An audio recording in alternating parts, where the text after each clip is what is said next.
கும்பராசிக்காரர்களுக்கெல்லாம் இந்த 4 கிரக சேர்க்கை 2ஆம் வீட்டிலே என்ன செய்ய போகிறது? மேனத்திலே இந்த மாசி மாதத்துக்கு ஆல்ரெடி நிறைய சாங்ஸ் நாங்கள் ப்ளே பண்ணல. ஏன்னா 2 சாங்ஸ் தான் இருந்தது. நாங்கள் ட்ரை பண்ணி பார்த்தோம். மாசி மாசம் ஆளான பொண்ணு நானே நானா. உங்களுக்கு என்ன பிரச்சனை அப்படின்னு பார்த்தீங்கன்னா, 5ஆம் வீட்டிலே செவ்வாய் உட்காந்துருக்கார் ரெடியாக. உங்கள் 3-10 குளிர் 5ஆம் வீட்டில் யோகஸ்தானத்திலே வக்கரம் பெற்றிருக்கிறார்.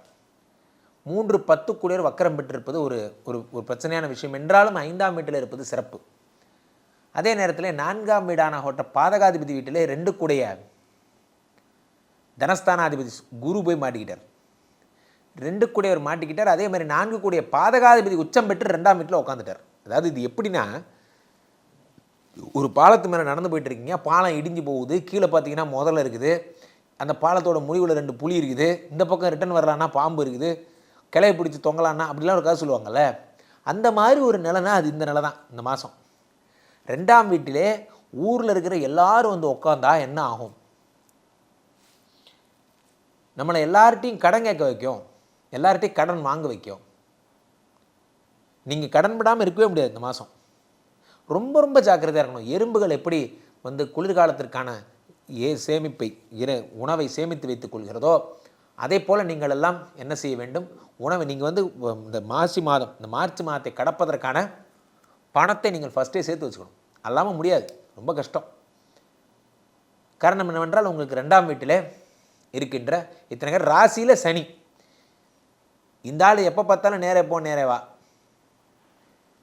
இவரும் ஏமாற்ற மாட்டார், ஏமாத்தவும் ஓட மாட்டார். ஒரு இட்லி 4 ரூபாங்கிறது 6 ரூபான்னு விற்றது ஒரு தப்பாப்பா, இதெல்லாம் ஒரு தப்பு. உடனே அரெஸ்ட் பண்ணுவேன். நம்ம ஆளுங்க பார்த்தீங்கன்னா, நம்ம சனி வந்து ஜென்ம சனியாவோ இந்த மாதிரிலாம் உட்காந்துட்டார் அப்படின்னா, நம்ம பண்ணுற தப்பு நம்ம யாருக்கு தெரியுதோ இல்லையோ, நம்ம மனசாட்சிக்கு தெரியும். எல்லாம் எனக்கு தெரியும். நேற்று நான் மேத்யூவை திட்டின பாவம், அதான் வந்து திட்டின்னு போகிறான் அப்படின்னு நம்ம பண்ண பாவம் நமக்கே தெரியும். நல்லா தெரியும். கும்பராசிக்காரர்கள் ராசியில் சனியை வச்சுருக்கிறது ஒரு பாம்பை கழுத்தில் போட்டு சுற்றுறதுக்கு சமம். காரணம் என்னென்னா, நீங்கள் பண்ண தப்பு மற்றவனுக்கு தெரியாமல் இருக்கும், ஆனால் உங்களுக்கு தெரியும்ல. நீங்கள் யாராவது தெரிஞ்சே காயப்படுத்திட்டீங்க, வா மகனே. உங்களுக்கு இந்த மாதம் அதுக்கான சார் நல்லா புரிஞ்சுங்க. நம்ம நினச்சிக்கிறோம் கடவுள் தண்டனையே கொடுக்கறதில்ல, முன்ன மாதிரிலாம் கடவுள் வந்து செயல்பட, அப்போல்லாம் யாவன் சொன்னான்? அப்போல்லாம் ஒன்றும் கிடையாது. நீங்கள் எத்தனை பேர் உண்மையை சொல்கிறாங்க? அவங்க பாதிக்கப்பட்டேங்கிறத பாதிக்கப்பட்டேன்னு சொல்ல போகிறான். ஆனால் உண்மையிலேயே தண்டனைகள் கிடைத்து கொண்டு தான் இருக்கின்றன.